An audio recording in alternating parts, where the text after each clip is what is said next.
Gary Kirsten joins us now from his car in Cape Town, where he is briefly visiting family before heading over to England for Pakistan's T20 series against England, which will include Phil Salt and Jos Buttler. Gary, first of all, tell us, if you would, and thanks for your time, by the way, but how did the appointment come about? You're the white ball coach for Pakistan. Jason Gillespie is the test coach. I'm assuming you didn't apply for the job, seeing as you've never applied for any coaching job that you've ever had. How's it, Manners and Harmy? Great to see you guys again. Yeah, I got a phone call whilst I was at the IPL, and yeah, I think they asked whether I was interested, and as I have always been, I'm always interested in an international job. The reason being is I think it's always just a massive privilege to be coaching in that space. And as you know, I haven't done an international job since South Africa and towards the end of 2013. So my kids are a little bit older now, which makes it slightly easier to travel. And to work with an international team of the likes of Pakistan was very appealing to me. How exciting is it to work with? Because when you watch Pakistan, especially in a white ball game, Gary, we've got so much talent. They struggle sometimes for direction, but talent, there's never any question. How exciting is it to go and work with that talent and possibly give them a direction they might need just to get them to the sort of knockout stages and how to, potentially win a tournament? Yeah, I mean, you're right. Absolutely. I think everyone always talks about watching some of these players play on any given day, and you kind of get mesmerized by their abilities. But the short time I've had in connection remotely with the team, one can pick up very quickly what the potential blockages are, and I guess it's my role as a coach to assist in unlocking the natural ability that they have collectively. I think each guy individually does what they do, and sometimes very well and sometimes not so well, like any cricket player. But I think how can you get the group to fly in formation and get the team operating at its optimum collectively, and how do you get a team environment to get these bunch of individuals to thrive, and that's particularly exciting for me to do something of that. It's always great working in an environment where you've got good players. I've had the good fortune just within the IPL to see that. But like any team environment, you're trying to get the momentum up and get the team to thrive under your watch. Talking of environments, Gary, people talk about the volatility and unpredictability of Pakistan on the field, but it's off the field that you don't have any control over. There always seem to be factions battling for power, and players and coaches often become the victims of that. I wonder whether you spoke to the great Bob Woolmer, late great Bob Woolmer, about his time with Pakistan. Did you? I mean, you wouldn't have known that you would have been in this position, but did you ever speak to him about it? I didn't, Manners, but I think I've been around the coaching circuit enough to know that pretty much any team environment that's not winning, you will get factions. So the fact that it could be it could be highlighted in even more in certain cultures and environments, absolutely. And one appreciates that. I think the one thing about being a coach of over 20 years now is that you get a little bit more thick-skinned, and that's the one thing I did learn from Bob, by the way. He had a really thick skin by the end of his coaching career, and I think you learn to take the punches and roll with the punches, I suppose, in many ways. But also you're just trying to get out there and do as best a job you can, accepting the fact that when the team's not doing well, there's always going to be a whole bunch of criticism. But I think my learnings over my 3 years with India was that there are some battles that you're just absolutely not going to win.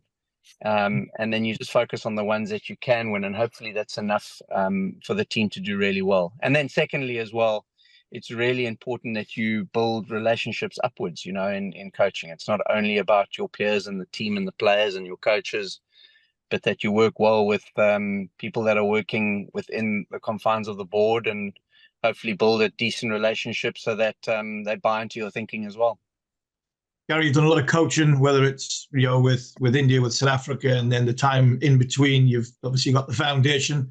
I've been watching some of the videos, seeing my great mate Neil McKenzie doing some coaching with the kids. Boy, you've been learning some. And them kids have been learning some good stuff, cricket stuff. But I'm sure there's some off-field stuff that Macca will probably not be teaching them, hopefully anyway, in your name. But that's another story again. But you've done the foundation stuff. How much have you missed the international cricket coaching? Yeah, Homie, I have missed it. I think it was always something that I enjoyed. For me, I obviously did 3 years with India and 2 years with South Africa, and then made a decision maybe to go into the leagues to create some more time for myself to be at home and with the family. I think in the cricket world, we, especially as coaches, we all have those challenges. We see now pretty much around most of the main international test teams, they have split the coaching roles between test and white ball, which is something that I advocated way back in 2014 when I spoke to Andrew Strauss of the England team at that point. But it's good to see, I think, to try and find that balance. And most coaches these days are quite young guys and they've got, young families. So to try to find that balance is never easy. But I'm very excited to get back into that international space. And the one thing I'm going to enjoy is not having to go into a draft or into an auction where you've got to mix it up with all the good players. You're just basically picking from the best players in your country. I'm looking forward to that. Talking of England, have you looked at the Test team for the last 2 years and wondered what Gazball might have looked like if you'd got that job? Oh, I hope that word would never ever come out, and thank goodness it won't and never will. I actually don't know what the whole Bazball hype is about, to be honest with you, because what I've heard, it's just Brendan McCullum being himself. And suddenly it became Bazball, Baz being himself, because he's a very free-spirited thinker, and it's great to see that he had such a impact on a group of players to the point where they were just playing and to their potential and thriving under his watch, which is always nice to see. What Gazball would have looked like, if you want to use the term manners, I don't have a clue what it would look like, because I would certainly not be telling players to try and score at 5-6 runs and over, because, as you know, I was one of the stodgiest cricketers that ever played. But I certainly would have encouraged a fairly free-spirited, fun, enjoyable environment to play your trade, and to make it as enjoyable as possible to allow players to thrive. What that would have looked like within the confines of the England dressing room, I'm not sure. We talk about the sort of the freedom and the free spirit and enjoyment. How enjoyable is it going to be? India, Pakistan, New York, new venue. That for me sounds, that's taking cricket to another level. What a privilege. What an absolute privilege. I can't wait for that match. Hopefully we put up a good show.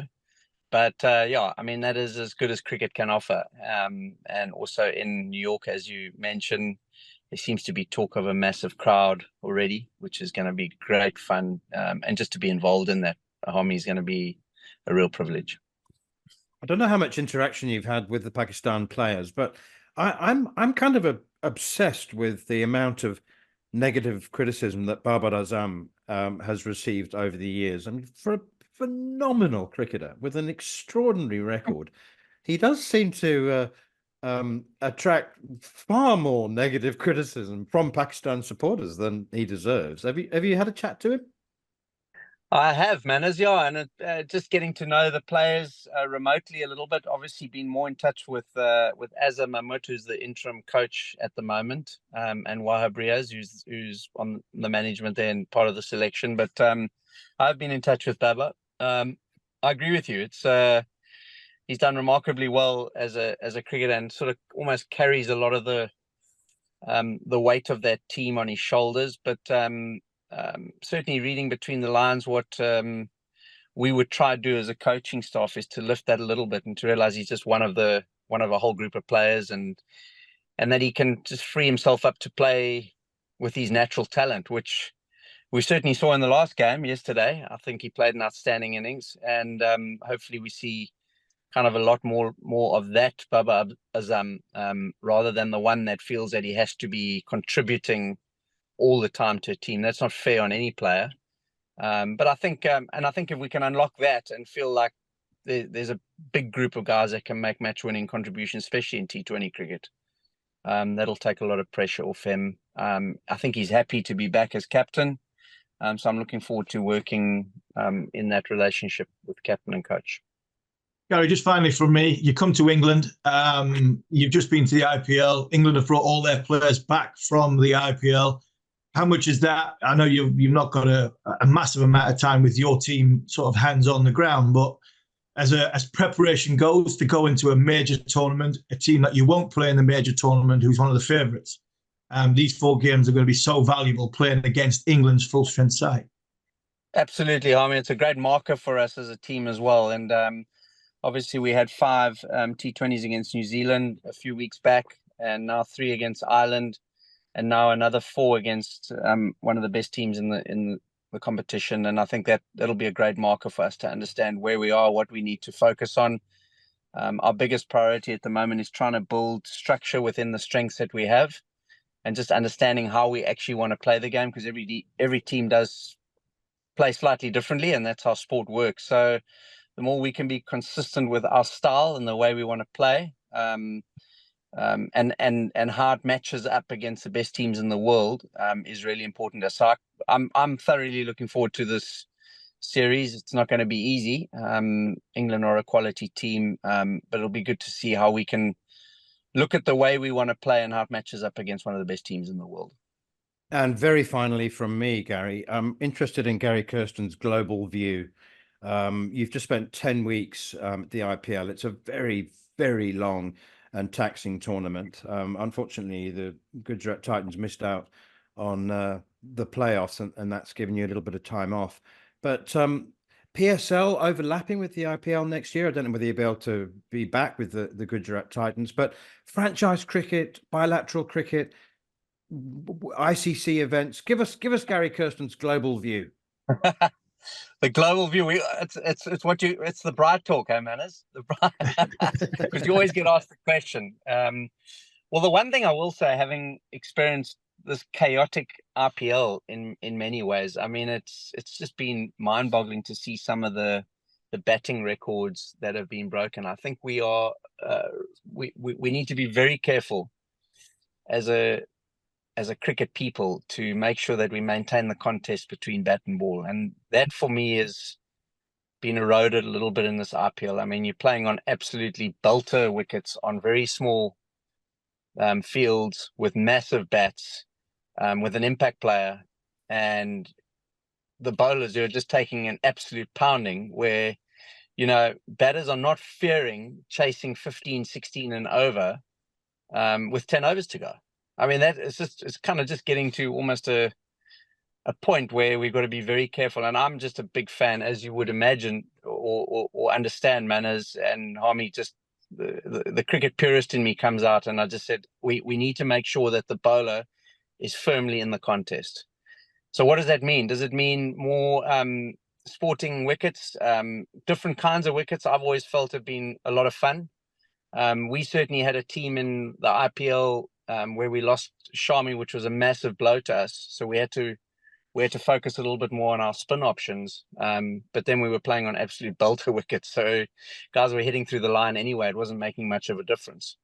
So I just think to maintain that balance between bat and ball is, absolutely vital. And so that's one view. Other global views for me, sport is about context. And I think if every game is a relevant game, where my young kids would want to go and watch because they are enjoying it and they feel that it's something that they want to do, that's always an important indication for me that we're on the right track as cricket people. So sometimes I do get concerned about the lack of context in many of the games. So what does that mean, context? Does it mean we need to have an ICC event every year?